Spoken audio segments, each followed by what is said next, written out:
सिद्धेभ्य ॐ नमः सिद्धेभ्य ॐ नमः सिद्धेभ्य ॐ शुद्धात्मने नमः। त्रिभुवन सार अपार गुण न्यायक नायक सन त्रिभुवन हितकारी नमो श्री अरहंत मन दीन भुवन के मुकुटमणि गुणानंदमय शूल नमो सीत परमात्मा वीतराग विरुद्ध। अभी हम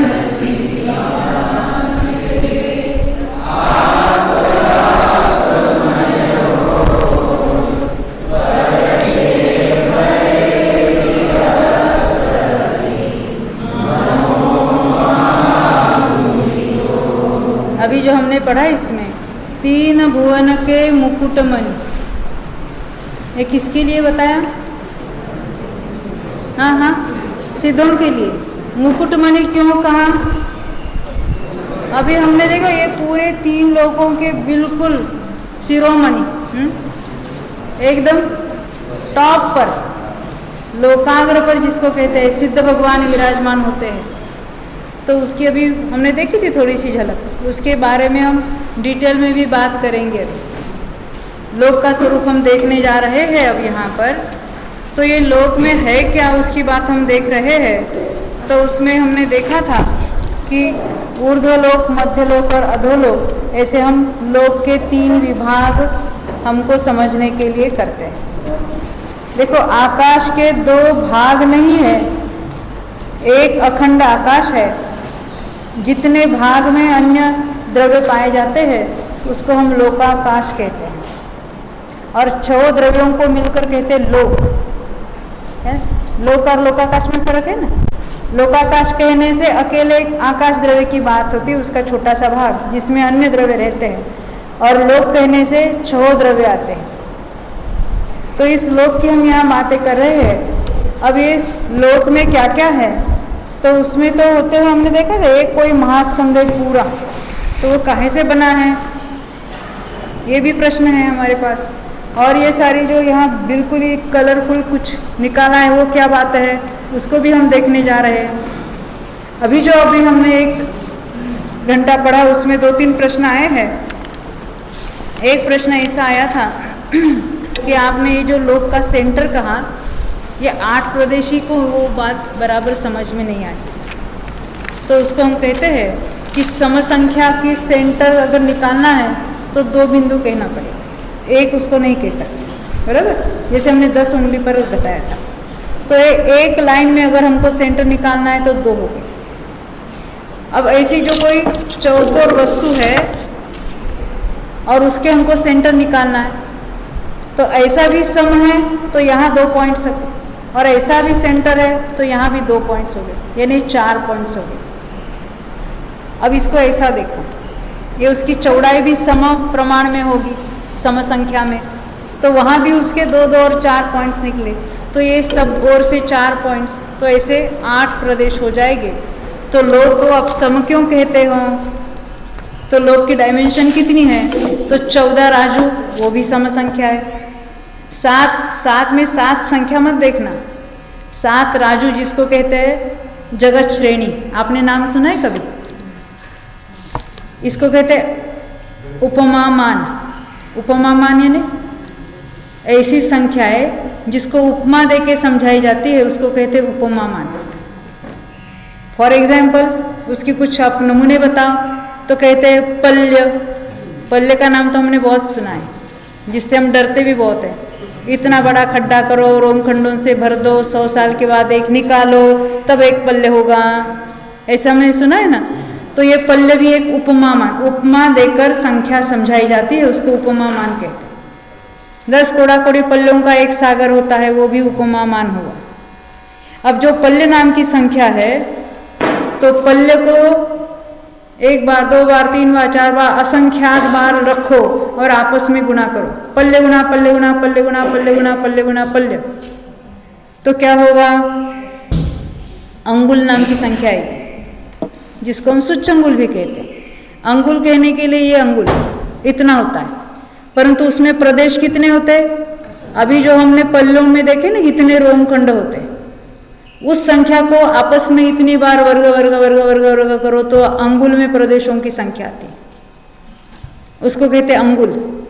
ऐसे ऐसे शब्द शास्त्र में आते हैं। अंगुल तो इतना बड़ा है, इतना है छोटा, तो उसमें उससे वो 1 माइल कितना होगा, 1 कोस कितना होगा, 1 योजन कितना होगा, तो प्रमाण योजन कितना बड़ा होगा, और ये राजू कितना बड़ा होगा। ऐसे 7 राजू है, उसको कहते हैं जगत श्रेणी। अभी ये लोग कितना है, तो कहेंगे 1 जगत श्रेणी। 7 राजू ने 1 जगत श्रेणी ऐसी छोड़ी। जगत श्रेणी गुना जगत श्रेणी करेंगे, जैसे हम घर का माप कितना है, 20 बाय 20 की है रूम, तो हम कहेंगे 400 स्क्वायर फीट। तो वैसे 7 राजू गुना 7 राजू करेंगे तो 49 राजू स्क्वायर हो जाएंगे। स्क्वायर राजू होगी ना, जैसे हम स्क्वायर फीट कहते हैं, उसको शास्त्रीय भाषा में प्रतर कहते हैं। यानी ये 7 राजू ने 1 जगत श्रेणी, जगत श्रेणी गुना जगत श्रेणी, उसको कहते हैं जगत प्रतर। प्रतर का अर्थ होता है स्क्वायर। 2 भुजाओं का गुणाकार किया हमने। अब तीसरी बाजू से उसको गुणा करेंगे तो उसको घन होता है, यानी 7 राजू गुना 7 राजू, उसको कहते हैं जगत प्रतर। और 7 राजू गुना 7 राजू गुना 7 राजू, उसको कहते हैं जगत घन, या दूसरी भाषा में लोक। अभी हमने देखा ना, लोक का प्रमाण कितना है, 343 घन राजू।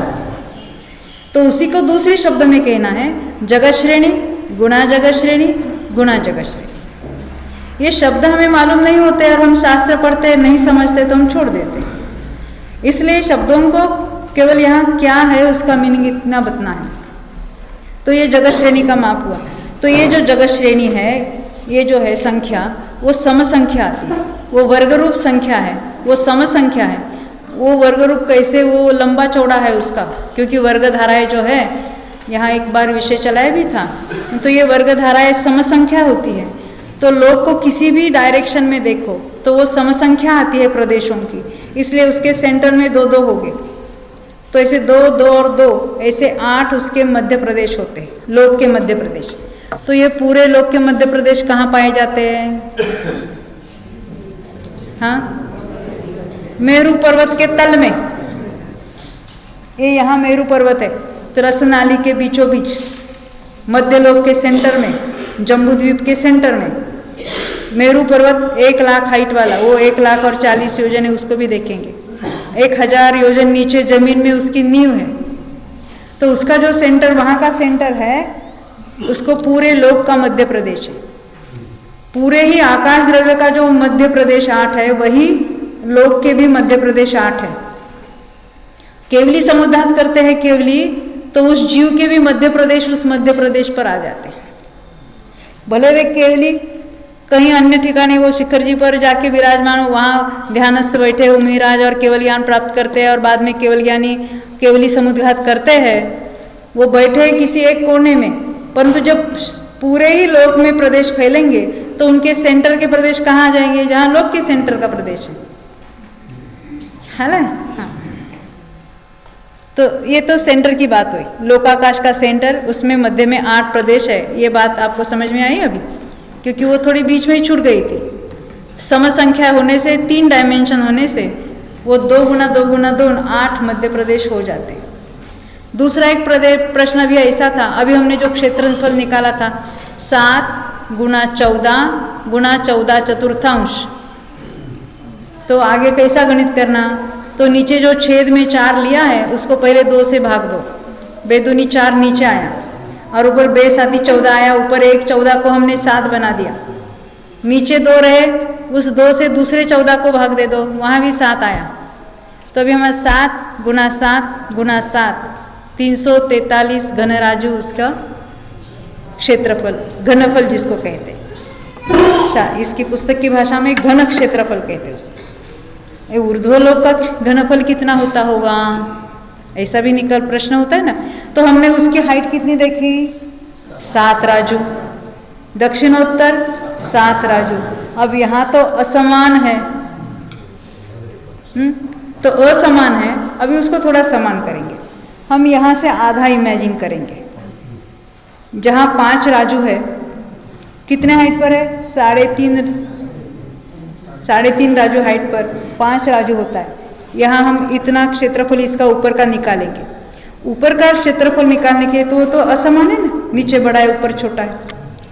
तो उसमें या तो ऐसा करते हैं कि यहाँ 5 है और यहाँ 1 है, 6 हुआ, और उसके एवरेज निकालेंगे तो 3 होगा, तो 3 बाय 3.5 होगा। या दूसरी पद्धति ऐसी है, ये 5 है, इसके ऊपर से नीचे तक एक लकीर और यहाँ हम खींचेंगे, हम 2 उसके ट्रायंगल बना देंगे। एग्जैक्ट ट्रायंगल नहीं है, परंतु ये ऊपर को भी आधा करेंगे यहाँ से, और ये 5 राजू को भी आधा करेंगे। अब 5 राजू को आधा करेंगे तो यहाँ कितने हो जाएंगे, 2.5, और ऊपर 1 को आधा करेंगे तो आधा। अब ये जो हमने 2 टुकड़े किए हैं, अब मान लेते हैं ऐसा हुआ, ये ऐसा हुआ, नीचे से बीच में ज़्यादा है ना और ऊपर कम है, नीचे ज़्यादा है ऊपर कम है। देखो ये नीचे ज़्यादा है, दोनों मिलके देखो, ऊपर कम है। अभी इसके हमने 2 टुकड़े किए और उल्टा फिट कर दिया तो चौकोर हो जाएगा, है ना। तो 2.5 और आधा 3 हो जाएगा। हाइट तो 3.5 है। ऐसे ही यहाँ ऐसा ही होगा, 3 बाय ऐसा 3 और ऐसा 3.5, नीचे भी 3.5 और ऐसा 3, पूरा ही गिनेंगे तो 7 गुना 3, ख्याल आता है। तो यहाँ 7 है, ऐसे भी 7 है, 7 गुना 7, और ऐसा हो जाएगा 3, 7 गुना 7 गुना 3, ये ऊर्ध्वलोक का क्षेत्रफल आ जाएगा। अब नीचे का निकालना है, तो नीचे का तो आसान है, यहाँ 7 है और यहाँ 1 है, 7 और 1 8 हुआ एवरेज उसका। 8 को 2 से भाग दूंगी, क्यों, दो जगह हमने देखा है ना, तो ये 4 हो गया, यानी इसका डायमेंशन कितना हो गया, 4, और ऐसा 7 और ऐसा 7, तो 7 गुना 7 गुना 4, ये अधोलोक का घनफल हो जाएगा।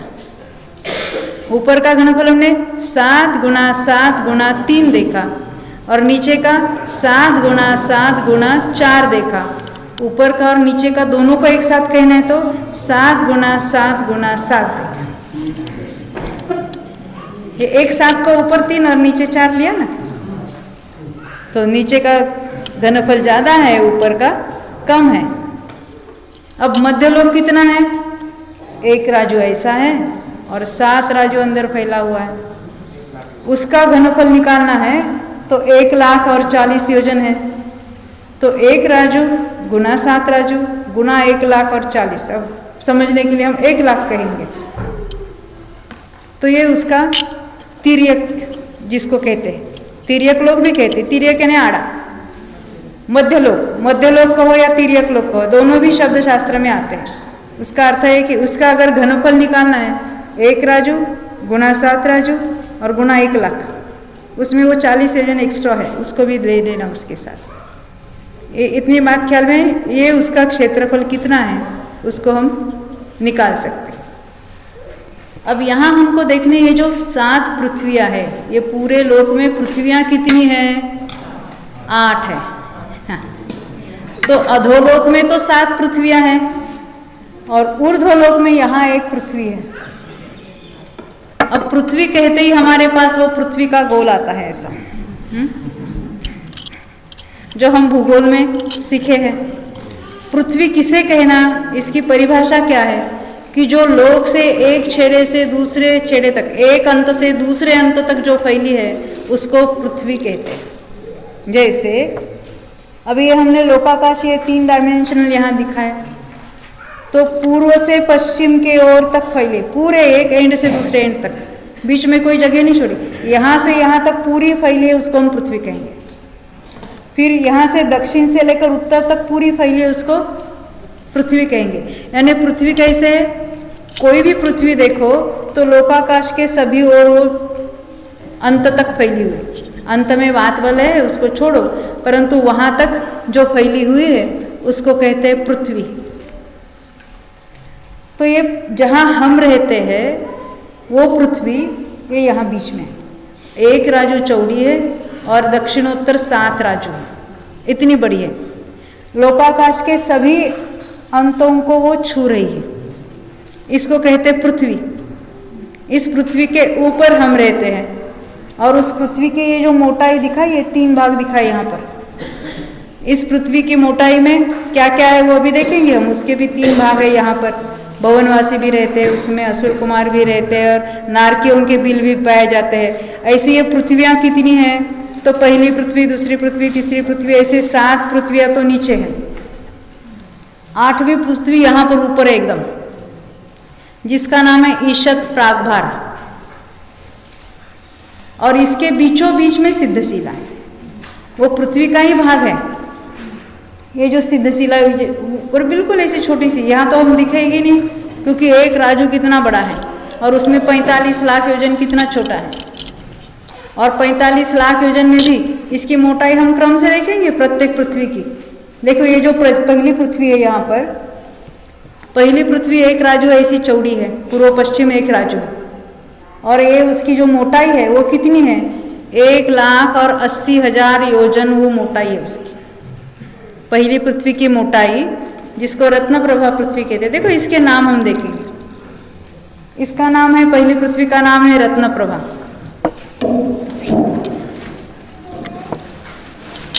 ये रत्न प्रभा नाम है इसकी, और इसकी मोटाई 1,80,000 योजन। ये दूसरी पृथ्वी है, उसकी मोटाई है 32,000 योजन। तीसरी पृथ्वी है, ये क्रम से पतली पतली होती जा रही है, वो है 28,000 योजन। और ये चौथी है 24,000 योजन चौड़ाई में। हाँ, ये नीचे वाली 5वीं है 20,000 योजन, छठी है वो 16,000 योजन, और 7वीं पृथ्वी है वो मोटाई में 8,000 योजन है। 8वीं पृथ्वी जो ऊपर है, 1 राजू चौड़ी और दक्षिणोत्तर 7 राजू, उसकी चौड़ाई 8 योजन ही है, इतनी पतली है। अब उसके बीचों बीच में ये सिद्धशिला है, यानी सिद्धशिला कितनी मोटी है, बीच में 8 योजन, और ऐसे 45 लाख योजन तक वो दोनों ओर ऐसे थिन होती गई। हम उसको बिल्कुल चांद बना देते ना, ऐसे इतना कर्वेचर नहीं है उसमें। आप सोच सकते हैं 8 योजन के बदले आप 8 मिलीमीटर ले लो। 1 योजन के लिए 1 मिलीमीटर गिनो ना, अब 45 लाख मिलीमीटर ऐसा फैला उसको, यानी कितने ही किलोमीटर ऐसे उसको फैलेगी, और 8 मिलीमीटर तो उतना कर्वेचर कितना होगा, इतना ही उसका कर्वेचर है सिद्धशिला। बीच में 8 योजन मोटी है, उसी वो पृथ्वी के ही बीच में सिद्धशिला नाम की शिला पाई जाती है। तो सिद्धशिला में कितने सिद्ध जीव है, अनंत। आप क्या कहते, एक भी नहीं। सिद्धशिला में कोई जीव नहीं है, वो तो बस पृथ्वी का एक रचना है। सिद्धशिला के ऊपर तो 3 वात वलय है, वो कितने मोटे वो हम देखे नहीं जा रहे, और वो अंतिम वात वलय के ऊपर एकदम टॉप में सिद्ध भगवान विराजमान। तो सिद्धशिला से बहुत ऊपर जाके वो विराजमान है, ख्याल है ना। फिर भी उसके बीचों बीच उतने ही साइज की सिद्धशिला है जहाँ से वो सिद्ध भगवान ऊपर चले जाते हैं और उसके भी ऊपर चले जाके विराजमान होते हैं। तो हम कहते हैं सिद्धशिला पर विराजमान हैं। ये तो बिल्कुल स्थूल कथन है, क्या है, और हमें पता होना चाहिए कहाँ पर वे विराजमान है। इसको जानेंगे हम, कहाँ जाना है वो तो सोचेंगे नहीं कि सिद्धशिला में ही अटकना है। सिद्धशिला में जाना है तो पृथ्वी का ही खोना पड़ेगा। तो हम भी सिद्धशिला रिटर्न हो गए बहुत बार, हाँ, वहाँ के पृथ्वी कायिक हुए, पांचों ही हैं, पांचों एक इंद्रिय वहाँ रहते हैं, जल कायिक है, अग्नि कायिक है, वनस्पति कायिक है, सारे। तो अभी हमको ये सभी पृथ्वियों के बारे में हम थोड़ा थोड़ा देखेंगे। तो ये पहली पृथ्वी है, हमने देख रहे, देखो अधोलोक नीचे से बढ़ रहा है नीचे की ओर, एक राजू से शुरू होकर 7 राजू तक उसकी वो विड्थ यानी जो ये जो चौड़ाई, मोटाई तो ऐसी कहेंगे, चौड़ाई, ये पड़ रही है। यहाँ एक राजू है, पहली पृथ्वी, पूर्व पश्चिम एक राजू है, उसकी मोटाई 1,80,000 योजन है। दूसरी पृथ्वी अभी ये एक राजू से बढ़कर ये कितनी बार बढ़ेगी? एक राजू से लेकर 7 राजू बढ़ने वाली है। कितनी अभी ये एक एक में अगर हम एक एक राजू पर हम उसकी बढ़ोतरी मापेंगे, कितने बार बढ़ेगी? 6 बार बढ़ेगी। 1 से शुरू होकर 7 तक 6 बार बढ़ेगी, तो हर बार 6 सप्तमांश बढ़ेगी। एक में 6 सप्तमांश मिला दिए तो 13 सप्तमांश राजू हो जाते हैं। तो इसकी जो यहाँ पर पूर्व पश्चिम जो लंबाई है वो 13 सप्तमांश राजू हो जाती है। दूसरी पृथ्वी, तीसरी पृथ्वी, उसमें 6 सप्तमांश और मिला दो, हाँ 19 सप्तमांश हो जाते हैं। और फिर चौथी में 19 में 6 सप्तमांश और मिला दो, 25 सप्तमांश हो जाते हैं। उसमें और 6 सप्तमांश मिला दो, 31 सप्तमांश होते हैं। उसमें मिलाने पर 37 सप्तमांश होते हैं, ये यहाँ पर। और उसके नीचे 43 यानी 43 सप्तमांश, और नीचे 49 सप्तमांश यानी 7 राजू ये नीचे 7 राजू हो जाते हैं ना। ये क्रम से बढ़ रही है। तो उसके पूर्व पश्चिम जो उसकी रूंदी है, जिसको हम कहते हैं चौड़ाई, वो तो बढ़ रही है और मोटाई में वो घट रही है। ऊपर की पृथ्वी अधिक मोटी है, ब्रॉड है, वो जाड़ी है, और नीचे नीचे पतली हो रही है। अब यहाँ पहली पृथ्वी में क्या भरा पड़ा है? हम तो पृथ्वी के ऊपर रहते हैं। ये सारे जो मध्यलोक में असंख्यात द्वीप, हम समुद्र वगैरह देखेंगे तो इस पृथ्वी के ऊपर देखेंगे, वो पृथ्वी का ऊपरी भाग है।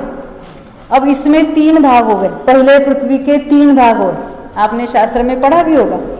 तो ऊपर का भाग है उसको कहते हैं खर भाग, बीच वाला है उसको कहते हैं पंख भाग, और सबसे नीचे है वो उसको कहते हैं अबहुल भाग। तो खर भाग है वो 16,000 योजनों की उसकी मोटाई। हाँ हाँ, अंश किसको कहते हैं? ये मैंने मराठी भाषा यूज की। अंश यानी कितने बटा कितने। देखो पहली पृथ्वी हमने एक राजू देखी, और दूसरी पृथ्वी कितनी, पूर्व पश्चिम कितनी है, उसमें 6/7 मिला दो, 1 प्लस 6/7 तो 13/7 आ गए। इसी को हम 13 सप्तमांश कहते हैं। क्या है? हाँ, ये तो मराठी भाषा आ गई। हिंदी में उसको बटे कहेंगे, 13/7। हाँ, 13/7 अंश कहते गुजराती में। अच्छी बात है। हाँ हाँ, हिंदी में खाली वो बटे कहते हैं उसमें। हाँ, अंश भी बोलते हिंदी वाले भी। चलो अच्छी बात है, तो सब लोग समझ जाएंगे। हाँ, ख्याल में है ना? कुछ नहीं समझा इस बात तो जरूर पूछना। ये लोकाकाश के बाहर की बात नहीं पूछना, परंतु इसके अंदर की पूछ सकते। एक खर भाग, ये जो हमने काला दिखाया ऊपर, 16,000 योजन मोटाई है।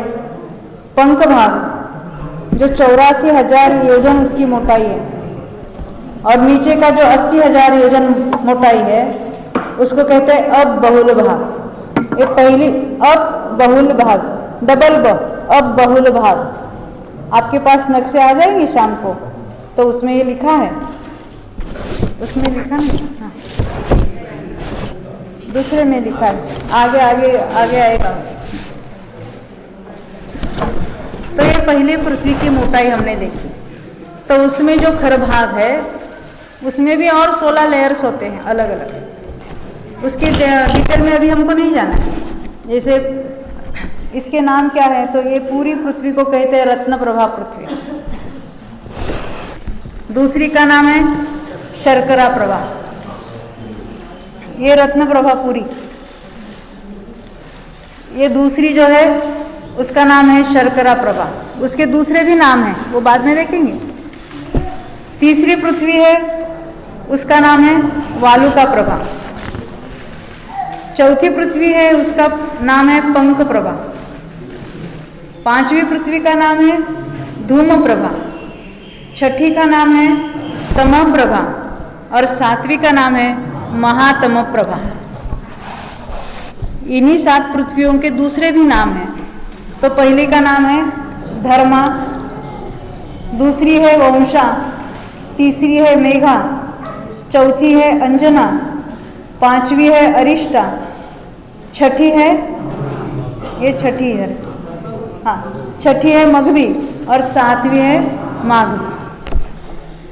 इस तरह से ये 7 पृथ्वी तो नीचे है और 8वीं का नाम है ईशत प्रागभार पृथ्वी। वो पूरे लोकाकाश के ऊपर है, 8 योजन मोटी है, मोटाई उसकी 8 योजन है और 1 राजू और 7 राजू ऐसे फैली है। उसके सबसे बीचों बीच त्रसनाली के भी बीच में 45 लाख योजन प्रमाण सिद्ध शिला पाई जाती है। यानी इस पृथ्वी का ही वो सेंटर का भाग है जो हम कहेंगे अर्धचंद्राकार है, धवल है, तो उसके ऊपर वात वलय होते हैं और उसमें सिद्ध भगवान विराजमान है। ये तो हम पृथ्वियों का बिल्कुल अल्प परिचय लिया। यहाँ नरकों की बात आएगी तो और उसके विस्तार में हम चले जाएंगे। लवण समुद्र की बात आएगी, उसके पातालों की बात आएगी तो उसमें और भी हम विस्तार से समझेंगे आगे। तो ये जो है ये पूरा ही अलोकाकाश है ना, बाहर उसकी सभी और अलोकाकाश है। तो इसको आधार किसका है? क्योंकि हम कहते हैं कोई चीज़ ऐसी तो अंतराल में आधांतरित तो नहीं रहती है, उसको कुछ तो नीचे आधार सपोर्ट चाहिए ना। हाँ, आधार से रहते नहीं रहते। हाँ, प्रत्येक वस्तु अपने आधार से है, क्यों? फिर भी ये उसको जिसको हम व्यवहार से कहते हैं आधार क्या है इसका, तो कहते हैं ये पृथ्वी, सारी पृथ्वियाँ और ये पूरा ही लोकाकाश सभी ओर से वात वलयों से लिपटा हुआ है। और वो वात वलयों से लिपटा हुआ है तो उसका जो प्रेशर है सभी ओर से ऐसा है कि इसका शेप कभी बदलता नहीं है। ऐसे का ऐसा इसका अनादि से ऐसा ही शेप बना रहेगा, इसमें कोई परिवर्तन नहीं होगा शेप में। हो वो महास्कंद जो हमने देखा, वो महास्कंद काहे से बना है? तो ये 7 पृथ्वी, ये 8वीं पृथ्वी और इन सबको जोड़ने वाले बीच में जो सूक्ष्म स्कंद है, ये सबका मिलकर एक महास्कंद होता है। ये नहीं, ये तो हुई स्थूल पृथ्वियां और बीच में फैली हुई होगी वो सूक्ष्म पृथ्वी का एक वाली जो कुछ रचना। तो ये सूक्ष्म और स्थूल का पृथ्वियों का जो एक पूरा ही समूह होगा, स्कंद होगा, उसको कहते हैं महास्कंद। महास्कंद पूरा लोकाकाश का शेप वाला, पूरा लोकाकाश प्रमाण एक महास्कंद होता है। उसमें तो 7 पृथ्वियां तो ये तो दिखाई देती है, स्थूल है, और उसके बीच वाली जो सूक्ष्म है वो तो दिखाई नहीं देती। क्यों? तो ये हमारे आपके अंदर ये सारे यहाँ क्या फैला हुआ है? सूक्ष्म पृथ्वी। तो उस सूक्ष्म पृथ्वी में हम चलते हैं ना, तो आप पृथ्वी में से चले जाते हो। तो ये महास्कंद कहलाता है। अब हम और भी कोई वात वलय के बारे में अभी हम थोड़ी और अधिक माहिती ले लेंगे। तो ये वात वलय कहाँ कहाँ पाया जाता है? तो हमने अभी देखा कि पूरे लोक को चहुं ओर से कहने के बदले 10 दिशाओं से लिपटा हुआ, ऐसे वो 3 वात वलय यानी उसके घेरे हुए हैं, इसलिए उसको वलय कहते हैं। वायु के है इसलिए उसको वात कहते हैं। हाँ, तो ये नहीं यहाँ दिखेगा, ये जो यहाँ दिखाई है वो हम इसमें मैं समझाऊंगी। अभी हमने पृथ्वी देखी, ये पहली पृथ्वी, ये जो काला दिखा है, हर एक में जो काला दिखा है ऊपर, वो पृथ्वी है। पहली, दूसरी, तीसरी, चौथी, 5वीं, 6ठी, 7वीं, 7 पृथ्वियाँ क्रम से। जैसे लोक के नीचे भी वात वलय है, वैसे हर एक पृथ्वी के नीचे भी वात वलय है। और वो कितना बड़ा है? तो ये जो हमने यहाँ 3 कलर दिखाए, 3 पट्टे दिखाए, एक ब्लू दिखाया, एक ग्रीन दिखाया, एक लाल जैसे दिखाया, तो ये तो 3 वात वलय है जो 20-20 हजार योजन वाले हैं। तो कितने बड़े हो गए वो चौड़े? 20,000 योजन ऐसी उसकी मोटाई है। 20,000 योजन का पहला वात वलय है, उसको कहते हैं घनोदधि वात वलय। पृथ्वी को जो लिपटा हुआ है, पृथ्वी के नीचे ही नीचे है, वो घनोदधि वात है। उसके नीचे जो है वो घनवात है, और उसके नीचे है वो तनुवात है। यानी ये सभी पृथ्वियाँ उसके नीचे नीचे 3 वात वलय है, प्रत्येक पृथ्वी के नीचे। तो वो पहला घनवात, फिर घनोदधिवात, पहला घनोदधिवात, दूसरा घनवात और तीसरा तनुवात। ऐसे हर एक के पृथ्वी के नीचे 20-20 हजार योजन वात वलय है। तो इनके बीचों बीच क्या होता होगा? तो बीचों बीच तो असंख्यात योजन का ऐसा ही अंतराल है, आकाश है उसमें, वहाँ वात वलय नहीं है, ख्याल है ना। तो ये सबसे लोक के नीचे 20-20 हजार यानी 60,000 योजन। हमने देखा था एक योजन यानी कितना बड़ा होता है? 4,000 मील होते हैं। तो 20,000 योजन के मील करो अभी, तो इतना तो एक एक वात वलय है। ऐसे 3 वात वलय यहाँ, 3 वात वलय 7वीं पृथ्वी के नीचे, ऐसे हर एक पृथ्वी के नीचे वात वलय है। और कहाँ है वात वलय? तो साइड में भी है। तो साइड में भी कैसा है? तो अभी हमने देखा था नीचे पृथ्वी कितनी है? 7 योजन ऐसी और 7 योजन ऐसी। तो नीचे का वात वलय कैसा होगा? 7 राजू, 7 योजन नहीं, 7 राजू, तीनों वात वलय, तीनों वात वलय। एक वात वलय एक बार कहूंगी तो उसमें तीनों वात समझना। उसकी मोटाई कितनी है? तो 20-20 हजार योजन। तो ये नीचे का जो है वो चौकोर है, 7 राजू और ऐसा 7 राजू।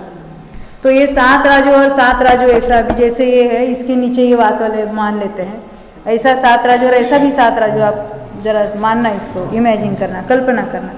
तो नीचे का कितना है? 7 राजू गुना 7 राजू, यानी जगत श्रेणी गुना जगत श्रेणी, जगत प्रतर। और उसका घनफल कितना होगा? उसको अभी वो 20,000 20,000 20,000 60,000 से गुणा कर दो। तो ये तो खाली नीचे ही होगा ना, तो साइड में ही होगा। तो नीचे 1 राजू तक ये तीनों ही वात वलय ऊपर तक 20-20 हजार तक फैले हुए, 1 राजू तक। अभी एक बात बता दूं, ये पहली पृथ्वी में पहला नरक है नीचे, दूसरी में दूसरा, तीसरा, ये यहाँ से शुरू है ना, ये पहला नरक, दूसरा, तीसरा, चौथा, 5वां, 6वां, 7वां। और नीचे जो है 1 राजू, इसको निगोद या कलकल भूमि कहते हैं। यहाँ तो निगोद ही ठसाठस भरे हुए। ये नीचे जो है 1 राजू, 7वीं पृथ्वी के नीचे 1 राजू, नीचे जो निगोद की जगह है उसको भी साइड से 20-20 हजार मोटाई यहाँ तक है। यहाँ भी साइड में जैसे नीचे 20-20 हजार मोटाई है, वैसे साइड में भी वात वलय 1 राजू हाइट तक आकर वो 20-20 हजार योजन मोटे हैं।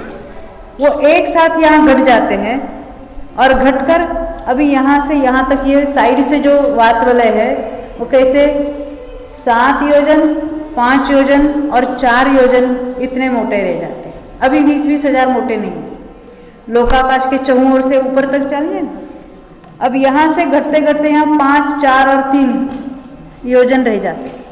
फिर ब्रह्म स्वर्ग तक फैलते हैं थोड़े से, 7 योजन, 5 योजन, 4 योजन रह जाते हैं। फिर ऊपर कम होते होते 5, 4 और 3 रह जाते हैं। यहाँ तक बात हुई। अब ये जो ऊपर की ईशत प्रागभार है पृथ्वी, उसके नीचे भी 20,000, 20,000 और 20,000 योजन मोटे वहाँ वात वलय पड़े, वहाँ भी होते पृथ्वी के नीचे। उसी के आधार पर इतनी पूरी, इतनी लंबी चौड़ी पृथ्वी उसी के आधार पर स्थित है। उस वात वलय में बहुत ये सारा वजन फैलने का वहाँ उसमें इतनी सामर्थ्य है, और उस ऐसा उल्टा प्रेशर आता है कि ये पृथ्वी जहाँ की यहाँ स्थित है, कहीं इधर उधर से हिलती नहीं है। पूरा लोकाकाश का वजन ये वात वलयों पर जहाँ का तहाँ उस पृथ्वी का उस पर निर्भर है। ये तो नीचे की ओर से 3-3 हजार योजन नीचे की ओर है, प्रत्येक पृथ्वी के नीचे नीचे है। परंतु ऊपर की पृथ्वी ऐसी है, उसके ऊपर भी 3 वातवल है। हर एक पृथ्वी के नीचे 3-3 वातवल है, परंतु 8वीं जो पृथ्वी है ऊपर की ईशत प्रागभाग, उसके ऊपर भी 3 वातवल है, नीचे भी और ऊपर भी। यानी वो जो हमने पहला कौन सा देखा था, यहाँ घनोदधी वातवल है, उसके नीचे भी है ऊपर भी है, परंतु ऊपर है वो 20-20 हजार योजन नहीं है। अभी इतना क्यों सारा गणित समझा रहे है, इतना कह दो ना। तो कहते ऊपर कितना है, तो नीचे तो हमने देखा ये 3 कलर दिख रहे हैं, वो तो 20-20 हजार योजन है। अब बीच में क्या है, पृथ्वी है, सिद्ध शिला है। सिद्ध शिला के ऊपर कितने वातवलय है, वहाँ भी 3 वातवलय है, परंतु उनकी मोटाई कितनी है, तो पहला जो है नीचे वाला घनोदधी वातवलय, वो 2 कोस है। हमने योजन कितना बड़ा देखा था, 4 कोस का योजन, हाँ 4 कोस का एक योजन देखा ना। तो यहाँ पर ये सब महायोजन महाकोश है, हाँ। तो ये 4 योजन वाला घनोदधी है, 4 कोस, सॉरी 2 कोस, मुझे बोलना था कुछ अलग। 2 कोस है वो घनोदधी है, 1 कोस है वो घनवात है, और जो तनुवात है वो 1 कोस में थोड़ा कम है, 425 धनुष कम है।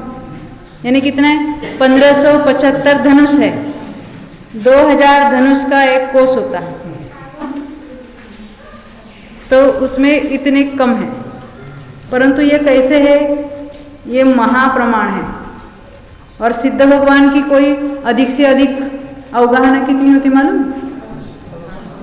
हाँ 500 धनुष, बराबर, हाँ 525 धनुष, बराबर, हाँ। और यहाँ कितने हम देखे ऊपर का, 1575 धनुष, परंतु ये धनुष तो महाधनुष है। अब इसको 500 से गुणा करो,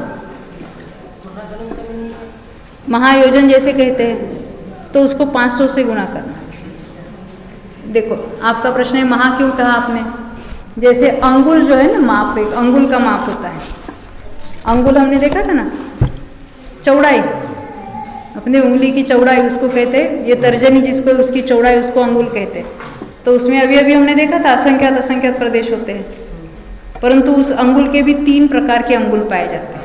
अंगुल का माप कितना समझना, उसका क्या है, तो यव नाम का जो अनाज धान है, ऐसे 8 यव का 1 अंगुल होता है। अब ये यव कितना होता है, वो उसकी लंबी चौड़ी कहानी है।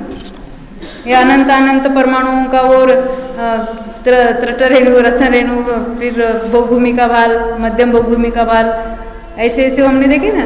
वो वहाँ तक आते आते आते वो तो हम जू है, लीक है, जू है, और फिर उसका यव है। ऐसा वो यव नाम के जो 8 यवों का 1 अंगुल होता है, उस माप से जो हम अंगुल का प्रमाण कहते हैं, वो तो अंगुल, साधारण अंगुल, सुच्चंगुल जिसको कहते हैं। और प्रमाण अंगुल कितना होता है, उससे 500 गुना बड़ा होता है। तो प्रमाण अंगुल यानी किसका अंगुल लेना वहाँ, तो अवसरपणी का प्रथम चक्रवर्ती, जैसे अपने यहाँ कौन हो गए, भरत चक्रवर्ती, उसके अंगुल का कितना प्रमाण होगा, उसको कहते हैं प्रमाण अंगुल। और आत्मांगुल नाम का एक प्रकार और होता है। तो क्यों हमने देखा था पहले जो आदिनाथ भगवान है, वहाँ से लेकर महावीर पर्यंत और शरीर की अवगाहना कम कम होती गई। तो जिसकी जितनी अवगाहना है, उसका अपना अंगुल कितना बड़ा होगा, उसको कहते हैं आत्मांगुल। जैसे सर्वार सिद्धि के देव कितने लंबे होते हैं मालूम है, हाइट उनकी 1 हाथ, तो उतना आत्मांगुल कितना होगा उनका, छोटा होगा। जैसे हमारे बच्चों का अंगुल कितना होगा, छोटा होगा, और हमारे प्रमाण में जो होगा उसको आत्मांगुल कहते हैं। तो ये प्रमाण अंगुल से जो माप निकलता है, अब ये माप कैसे निकलता है, अंगुल से कैसा योजन बनता है, तो उसका माप ऐसा है, 6 अंगुल का 1 पाद कहलाता है, 2 पाद की 1 विलस्ती होती है, 2 विलस्ती का 1 हाथ होता है, 2 हाथ का एक बीक और 2 बीक का एक धनुष और 2000 धनुष का एक कोस और 4 कोस का एक योजन। ये तो ऑर्डिनरी अंगुल से निकला हुआ माप है। प्रमाण अंगुल में क्या करना पड़ेगा, इसको 500 गुना करना पड़ेगा। प्रमाण अंगुल से जो प्रमाण योजन बनता है वो दरेक माप उसको 500 गुना करना। अब ये गणित की बात भूल जाओ। ये प्रमाण योजन नाम का योजन जो महायोजन है बहुत बड़ा होता है, इतना ही याद रखो। हमने सिद्धों की अवगाहना देखी थी, 525 धनुष होती है किसी की, है ना। और यहाँ वात वलय कितना है, 1575। ये तो बड़ा कोस है, उसको 500 गुना करना। तो इतना बड़ा वात वलय में पूरे टॉप में सभी सिद्धों के माथे एक लेवल पर है, हमारे सबके पैर एक लेवल पर है माथे अलग अलग है। और वहाँ सबका टॉप एक लेवल पर है, क्योंकि उससे आगे कोई जाते नहीं है, वहाँ पर ही विराजमान है। और कोई पद्मासन से, कोई खड्गासन से विराजमान है, कोई पूर्वाभिमुखी है, कोई उत्तराभिमुखी जब मोक्ष गए यहाँ से अरिहंत दशा में, तो ऐसे वहाँ पर विराजमान है। तो ये सिद्धों का हमने अभी स्थान देखा था। अब यहाँ हम वात वलयों को देख रहे हैं, तो हमने देखा था सर्वत्र 20-20 हजार उसकी मोटाई है। साइड में वो 7-5-4 है, कहीं 5-4-3 होती है, और ऐसे ऊपर तक, यानी दक्षिणोत्तर सब। ये साइड से कितनी होगी सर्वत्र, तो ये यहाँ से यहाँ ऐसे अगर लेंगे या सामने से भी अगर लेंगे यहाँ से, तो 7-5-4 और घटते घटते 5-4-3 यहाँ तक होती है। फिर यहाँ थोड़ी बढ़ेगी और फिर कम होगी। तो शास्त्र में कहे ना पार्श्व भाग में, पार्श्व भाग में साइड में, और फिर ऊपर है ना ये जो हमने 2 कोस, 1 कोस और कोस में थोड़ा कम, इतना जो देखा है वो सिद्ध शिला के यानी 7वीं 8वीं पृथ्वी के भी ऊपर जो वात वलय है उसका प्रमाण बतलाया। जब केवली भगवान समुद्घात करते हैं तो पहले कैसा करते हैं मालूम है? समुद्घात का अर्थ क्या होता है आपको पता है? नहीं, विराट। देखो केवली भगवान अरिहंत भगवान है ना, तो कभी कभी ऐसा होता है कि उनके प्रदेश जो है, ऐसे वो तो ध्यान में बैठे हैं तो उनके आत्म प्रदेश फैल जाते हैं। मूल शरीर में तो है ही है और ऊपर से नीचे फैलते। तो कितने फैलते हैं? तो ये ऊपर से लेकर नीचे तक ये 14 राजू ऐसे फैलते हैं। वो वात वलय को छोड़कर फैलते हैं। नीचे 60,000 योजन ये गए और ऊपर का जो कुछ है थोड़ा वो भी गया। तो यहाँ तक उनके आत्म प्रदेश फैलते हैं। और मोटाई में कितने? जो उनके शरीर प्रमाण। तो इतने जो फैलते हैं उसको कहते हैं दंड। दंडाकार या ऐसा लकड़ी जैसा ऐसे ऊपर से नीचे फैलेगा तो उसको कहते हैं दंड। फिर क्या होता है? कपाट। कपाट में क्या होता है? जैसे वो पूर्व की दिशा की ओर मुंह किए हैं तो उनके प्रदेश पूरे ही ऐसे दक्षिणोत्तर फैलते, पूरे जितने बैठे उतने ही, हम आगे से पीछे उतने ही होंगे और ऐसे पूरे फैलेंगे। पूर्व की ओर मुख है तो फैलेंगे पूरे, दक्षिणोत्तर फैलेंगे। सर्वत्र 7 राजू और ऐसे 14 राजू और ऐसे मोटाई शरीर प्रमाण, ये उसको कहते हैं कपाट। और जो उत्तर की उत्तर की तरफ मुंह करके जो ध्यान अवस्था में बैठे हैं उनके प्रदेश ऐसे फैलेंगे, सर्वत्र ऐसा फैलेंगे ना, आड़े फैलेंगे। उत्तर की तरफ मुंह है तो पूर्व पश्चिम ऐसे उनके प्रदेश फैलेंगे, तो उनका आकार ऐसा दिखेगा। तीसरी स्टेप कौन सी है? प्रतर। प्रतर में क्या होता है? वात वलयों को छोड़कर सर्वत्र फैलते हैं। ये वात वलयों का अगर आप क्षेत्रफल घनफल निकालें तो वो बहुत उसके बड़ा गणित हो जाता है। तो इसलिए हाँ, ये नीचे भी छोड़ना है, साइड में भी छोड़ना है, इधर भी छोड़ना है, ऊपर भी छोड़ना है। ये सब साइड वाले छोड़कर, ये बीच वाले तो रहेंगे, हाँ, वो एकदम अंत में जो है उसको छोड़कर उनके प्रदेश सर्वत्र फैलते हैं, उसको कहते हैं प्रतर समुद्घात। और अंतिम चौथे समय में क्या होता है? पूरे लोक में, इसको कहते हैं लोक पूरण समुद्घात। पूरे ही लोक में फैल जाते हैं, लोक पूरण समुद्घात उसको कहते हैं। वात वलय सब, हाँ, वात वलय में भी उसी को कहते हैं लोक पूरण समुद्घात। कौन से? नहीं, ये सहित, ये सर्वत्र, ये तो पहले ही फैलते इसमें, नीचे फैले नहीं थे, नीचे 60,000 योजन नहीं फैले थे, और ऊपर भी 2 कोस 1 कोस और वो 1575 धनुष नहीं फैले थे, अभी सर्वत्र फैल जाते, साइड में भी सर्वत्र फैलते, तो पूरे ही लोक के अंत तक सर्वत्र फैलते हैं। हाँ, तो उसको कहते हैं लोक पूर्ण समुद्धार। 13वें गुणस्थान के अंत समय तक, अंत एक अंतर्मुहूर्त बाकी रहता है, तो उस समय ये लोक पूर्ण समुद्घात होता है। तो ये समुद्घात अवस्था में जीव इतना बड़ा हो जाता है, पूरे लोकाकाश जितने, उसके आत्म प्रदेश सर्वत्र फैल जाते हैं, इसको कहते हैं केवली समुद्घात। सभी केवलियों को समुद्घात नहीं होता, किसी किसी के होता है।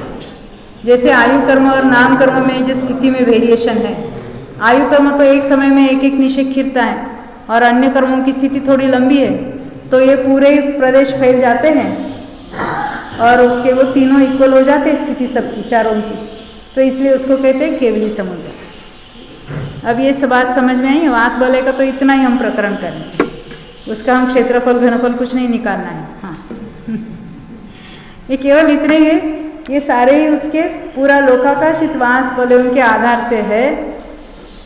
जैसे शास्त्र में ऐसा वर्णन आता है, ये घनोदधि वात वलय है, वो घनवात के आधार से, घनवात है वो तनुवात के आधार से, और तनुवात है वो आकाश के आधार से है ना। और हम क्या कहेंगे, सब अपने अपने आधार से, सब में वो अधिकरण गुण है कि नहीं? हाँ, सब अपने अपने आधार से स्थित है। फिर भी हम सापेक्षता से कहते हैं, रिलेटिविटी कहते हैं कि किसके आधार से। ये तो हम सारे द्रव्यान योग के अभ्यास हुए, इसलिए हमें पता है कोई किसी के आधार से नहीं है। वैसे सिद्ध भगवान यहाँ रहते, ये भी कथन करने की पद्धति है।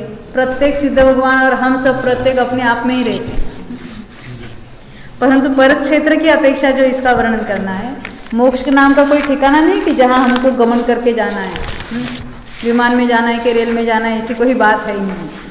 ये अपनी ही अवस्था है जिसको हम प्राप्त करने जाने वाले हैं। तो धनुष, हाँ देखो आपका प्रश्न है, सबसे ऊपर का जो वात वलय है वो 1575 धनुष है, और सिद्धों की अवगाहना कितनी होती है? 525। वो तो धनुष है मगर वो ऑर्डिनरी धनुष है, और ये 1575 जो कहा है वो महा प्रमाण वाले, उसको 500 गुना करेंगे तो बहुत बड़ा हो गया ना। 575 गुना 500 तो बहुत बड़ा हो जाता है प्रमाण। हाँ, तो वो सादे कोष उसके हो जाएंगे, धनुष हो जाएंगे, व्यवहार धनुष हो जाएंगे उसके। तो व्यवहार धनुष जो सिद्धों की अवगाहना व्यवहार धनुषों में नापते हैं, और इनकी हाँ ये बहुत बड़ा है वात वलय, और उसके एकदम टॉप में अंत में सिद्ध भगवान विराजमान। हाँ, तनुवात मलय में ही स्थित है, उसका भी बहुत बड़ा भाग छोटे भाग में है। तनुवात वलय में सिद्ध शिला में कोई सिद्ध भगवान नहीं है।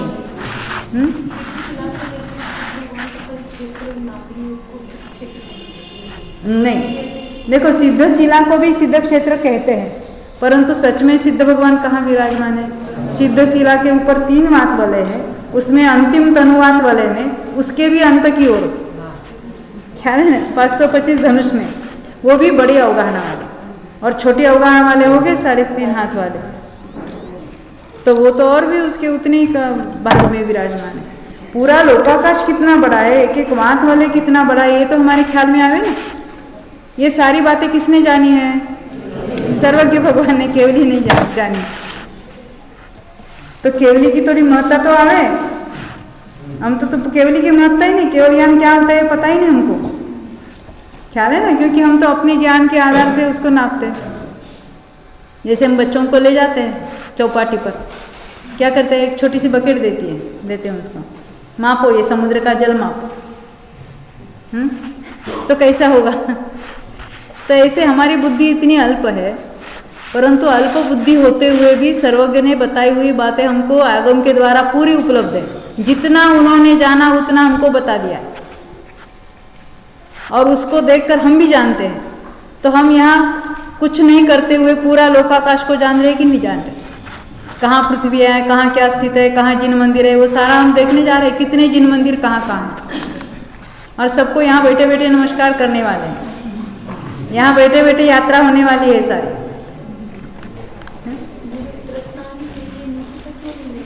आपका प्रश्न है इस चार्ट में ये त्रसनाली है, वो नीचे तक क्यों नहीं ली, बीच में ये लटकती क्यों छोड़ी, बरोबर। अब मेरा प्रश्न है, ये हमने इसको ऊपर से शुरू किया था, पूर्व पश्चिम अगर दिखाते, जैसे वहां देखना, ये बीच में हमने यहाँ से ऊपर के स्वर्ग वहां निकाले, पूर्व पश्चिम अगर फ्रंट व्यू दिखाते तो जहां से शुरू करते तो 14 राजू बराबर नीचे तक लाते। अब यहाँ 14 राजू स्टार्टिंग कहाँ की थी, ऊपर, क्योंकि ऐसा जो 7.5 राजू है उसके सेंटर वाले एक राजू और एक राजू हमने लिए, बरोबर। देखो ना, ये इसके ऊपर गया है ना, ऊपर का एंड, हाँ, तो यहाँ भी उसके ऊपर जाएगा उतना, बिल्कुल हमने प्रोपोर्शन में उसको निकाला है, माप के 14 राजू निकाला है। मतलब ये जो एक राजू का नीचे वो का स्थान उसमें भी त्रसनाली, हाँ, वहां तक है, नीचे तक त्रसनाली पूरी 14 राजू हाइट वाली है। तो ये बीच में हमने ऊपर से देखा है, तो वो सेंटर में आएगी ना, ऐसे जैसे कोई चौकोर है, अभी टेबल के ऊपर से मैं नीचे से ऐसे यहाँ छेद करूँ और नीचे जाएगा, तो सेंटर में से दिखेगा। और उसका अगर आप साइड से देखते हैं तो क्या दिखेगा, हाँ, थोड़ी थोड़ी ऊपर रहेगी। ये ऊपर नहीं है, ये लोक का नीचे का एंड है, नीचे का बेस है उसका, वहाँ तक पहुँची है, नीचे तक है, ये ऊपर लटकी नहीं है। हाँ ख्याल है।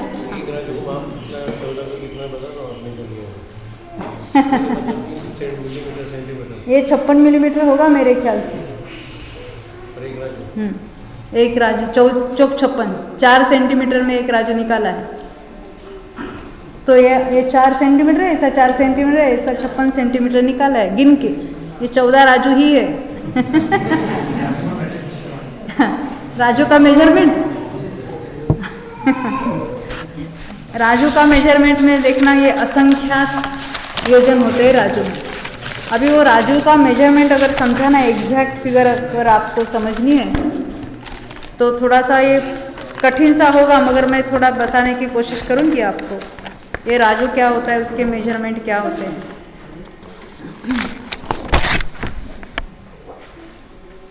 कुछ कम बताते हैं, हाँ, वो बात वाले भी वो भी छोड़ते हैं, हाँ, उसमें थोड़ा कम बताते हैं।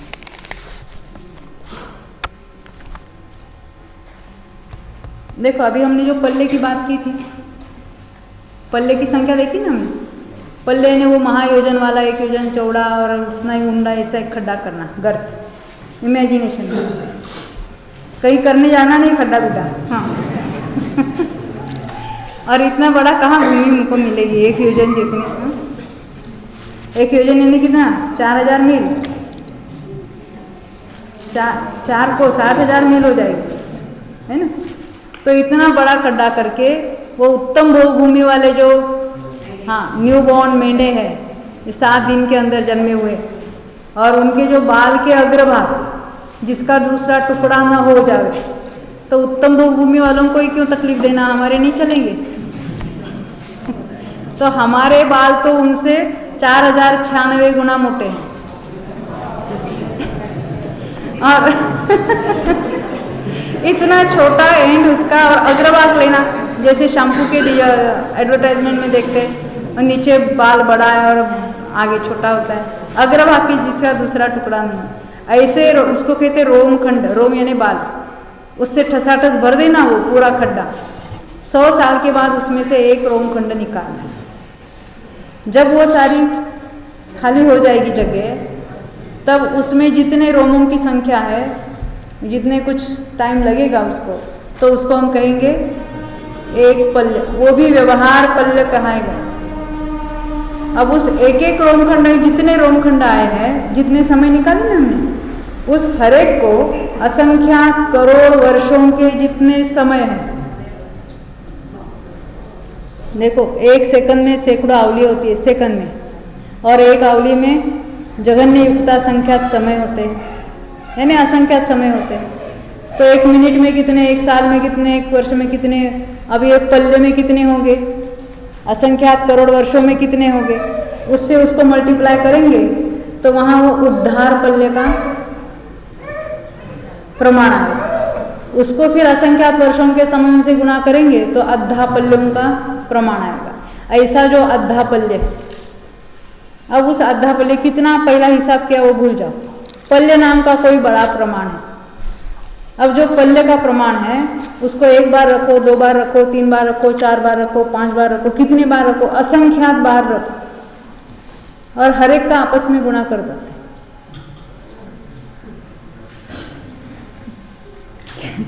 दो संख्या 8 बार भी लिखते हैं और आपस में गुणा करते तो कितने आते हैं, 256 आते है ना। अब ये पल्ले की संख्या कितने ही बार लिखो और आपस में गुणा करो तो कितनी बार लिखना है उसको, तो अभी ये जो कुछ अंगुल का प्रमाण आया था, घनांगुल वगैरह, उतनी बार लिखना है। अभी उसको हम भूल जाएंगे। बहुत बार लिख के आपस में गुणा करो तो क्या होगा, तो अंगुल का प्रमाण आएगा। अंगुल गुना अंगुल गुना अंगुल करेंगे तो घनांगुल आ जाएगा। ऐसे घनांगुल गुना घनांगुल गुना घनांगुल गुना घनांगुल, अभी चक्कर आ जाएगा। इतने असंख्यात बार लिखेंगे तो जाके वो तो इसका प्रमाण आएगा। किसका, राजू का।